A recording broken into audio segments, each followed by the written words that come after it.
आइए देखते हैं अवयव के कुछ नियम और अवयव किसे कहते हैं वो देखेंगे। तो दोस्तों इस वीडियो में आपको हम अवयव से रिलेटेड सारी जानकारी देंगे। उसके बाद दोस्तों हम उसके सवाल को हल करवाएंगे। तो आइए देखते हैं क्या है। तो अवयव जो है कुछ इस तरह के अगर हमें मान दिए हो, जैसे राधा के पास 15 पुस्तिका 6 कलम है, फौजिया के पास 10 पुस्तिका 2 कलम है, सिमरन के पास 13 पुस्तिका और 5 कलम है। इस तरह के अगर हमें कुछ वैल्यूज दिए हुए हैं तो इसे हम जब इस ब्रैकेट में लिखेंगे तो इसे हम क्या कहते हैं, इसी लिखने की इस क्रम को ही हम अवयव कहते हैं। तो इसे देखिए दोस्तों, ये पंक्ति है, पंक्तियां हैं, इसी तरह से यह स्तंभ है। ठीक, तो स्तंभ जो है दोस्तों ये है और इस तरह से ये भी एक स्तंभ है। यदि दोस्तों हाँ इसे हम लिखना चाहें तो यहाँ हम इस तरह से लिख सकते हैं इसको। यहाँ देखिए पहले हम पंक्तियों की संख्या लिखते हैं यहाँ पर।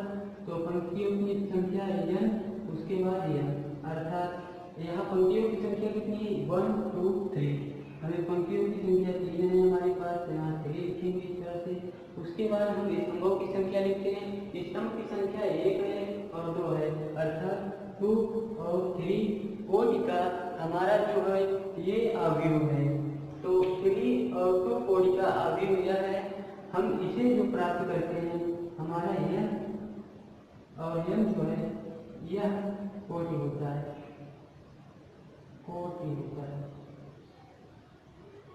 और दोस्तों देखिए यहाँ हम जब कोटि का गुणा करते हैं n इंटू m जब हो जाता है तो यह हमारा जो है नंबर ऑफ एलिमेंट्स होते हैं, अर्थात इसमें उपस्थित तत्वों की संख्या।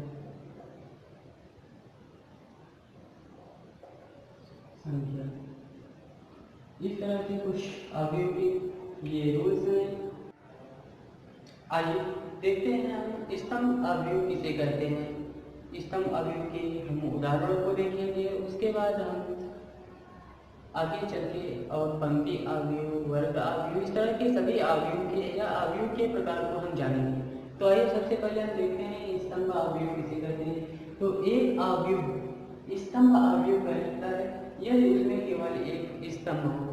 तो दोस्तों वह अवयव जिसमें केवल एक स्तंभ हो उसे हम स्तंभ अवयव कहते हैं। तो ऐसे में दोस्तों यह आप मत सोचिएगा कि केवल स्तंभ ही हो, इसमें जो स्तंभ में जितने एलिमेंट उसमें इस तरह से लिखे होंगे, जैसे कि देखिए ये, तो ये एक स्तंभ तो है ही, केवल एक ही स्तंभ है, इसलिए तो इसे स्तंभ अवयव कहा गया है। बट इसमें देखिए एक पंक्ति, 2 पंक्ति, 3 पंक्ति, 4 पंक्तियां भी हैं। तो इस तरह से 1 कोटि का अवयव हुआ। तो यह अगर हम जहाँ देखेंगे कि वहाँ केवल एक स्तंभ हो, वहाँ हम स्तंभ अवयव कहेंगे। तो दोस्तों ध्यान दीजिएगा एक बात, और यहाँ जो पहले लिखा जाता है वो पंक्तियों की संख्या होती है, उसके बाद ये जो बाद में लिखा गया है ये स्तंभों की संख्या होती है। तो स्तंभ अवयव मैं आशा करता हूँ कि आप लोग समझ गए होंगे कि एक अवयव स्तंभ अवयव तब कहलाता है जब उसमें केवल एक। अभी तक हम लोगों ने देखा कि स्तंभ अवयव क्या होता है। तो अब आइए हम देखते हैं पंक्ति अवयव किसे कहते हैं या पंक्ति अवयव क्या होती है। तो देखिए पंक्ति अवयव जो है एक अवयव पंक्ति अवयव कहलाता है, अर्थात यहाँ कहा गया है कि एक अवयव पंक्ति अवयव तब होता है जब उसमें केवल एक पंक्ति हो। जैसा कि आपने स्तंभ अवयव में देखा था कि जब उसमें एक ही स्तंभ होगा तब वह स्तंभ अवयव होगा, वैसे ही इसमें पंक्तियों की संख्या जब एक होगी तब वह पंक्ति अवयव होगी। तो ऐसे में दोस्तों देखिए जैसे उदाहरण हमने एक लिखा है कि इसमें देखिए एक ही केवल पंक्ति है, पंक्तियों की संख्या केवल एक है। और दोस्तों यहाँ पर हम देख रहे हैं स्तंभों की संख्या कितनी है। तो स्तंभ की जो संख्या है 1 2 3 4, यहाँ पर स्तंभों की संख्या जो है 4 है। तो हम यहाँ लिखेंगे, हमने आपको बताया था कि सबसे पहले हम पंक्तियों की संख्या लिखते हैं। कोटि को लिखते समय सबसे पहले हम पंक्तियों की संख्या, फिर उसके बाद हम स्तंभों की संख्या लिखते हैं। तो आइए हम यहाँ पंक्तियों की संख्या लिखते हैं। पंक्तियों की संख्या 1 है, स्तंभ की संख्या जो है 4 है। तो इस तरह से हम इसे 1 और बाई 4 का कोटि का अवयव करेंगे। अवयव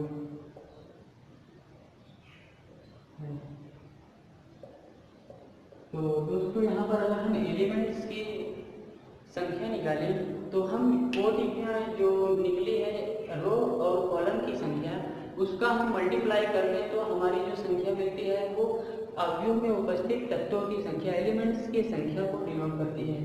तो यदि हम 1 का गुणा 4 में कर दें तो कितना 4 आया, अर्थात यहाँ पर 1 2 3 4 तत्व हैं इसमें, ठीक। तो इस तरह से दोस्तों हम एलिमेंट्स की संख्या निकाल अवयव में उपस्थित एलिमेंट्स को निकालते हैं। तो इसके रो और कॉलम के गुणा करके हम इसकी संख्या निकालते हैं। तो दोस्तों मैं आशा करता हूँ कि आपको समझ में आ गया होगा कि पंक्ति अवयव किसे कहते हैं। हाँ दोस्तों, यदि कोई डाउट हो तो हमें आप कमेंट करिए, मैं आपको पूरा कोशिश करूँगा। हमारा एक प्लेलिस्ट में और डाउट जो है उसमें केवल हम जो स्टूडेंट्स डाउट पूछते हैं मैं उनका केवल उस प्ले लिस्ट में जाकर देखिए आप, हमारा प्लेलिस्ट में वहाँ पर डाउट नाम का एक प्लेलिस्ट बना हुआ है, उसमें हम केवल डाउट से ही क्लियर करते हैं। तो ऐसे में दोस्तों आपको जो डाउट हो वो आप बता दीजिएगा, हम केवल उसमें वीडियो अपलोड कर देंगे उसे बता करके। तो दोस्तों आइए अब देखते हैं वर्ग अवयव किसे कहते हैं।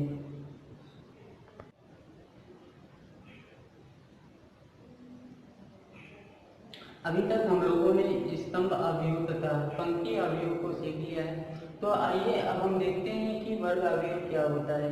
तो दोस्तों वर्ग अवयव वह अवयव है जिसमें पंक्तियों तथा स्तंभों की संख्या समान हो, उसे हम वर्ग अवयव कहते हैं। जैसे कि आप लोग देखते हैं ऐसा अवयव जिसमें पंक्तियों तथा स्तंभों की संख्या समान हो उसे हम वर्ग अवयव कहते हैं।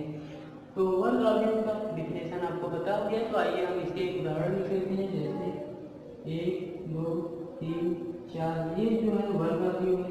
इसमें 1 2 अर्थात ये जो पंक्तियां हैं पंक्तियों की संख्या 2 है तथा स्तंभों की संख्या 2 है, अर्थात हम यहाँ लिखेंगे 2/2 कोटि का अवयव है।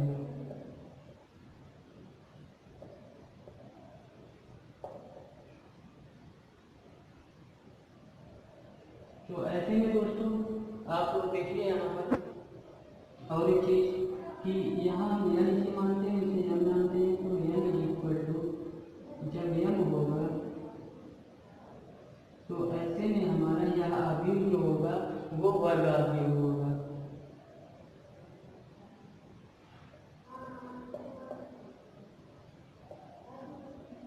ये तो वर्ग अवयव समझ में आया होगा आपको।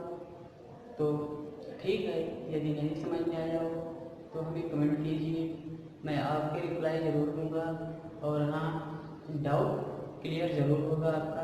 प्लेलिस्ट में जाइए, वहाँ देखिए कि हाँ एक डाउट नाम का जो प्लेलिस्ट पर बना हुआ है, चैनल के प्लेलिस्ट पर डाउट क्लियर वहाँ होता है।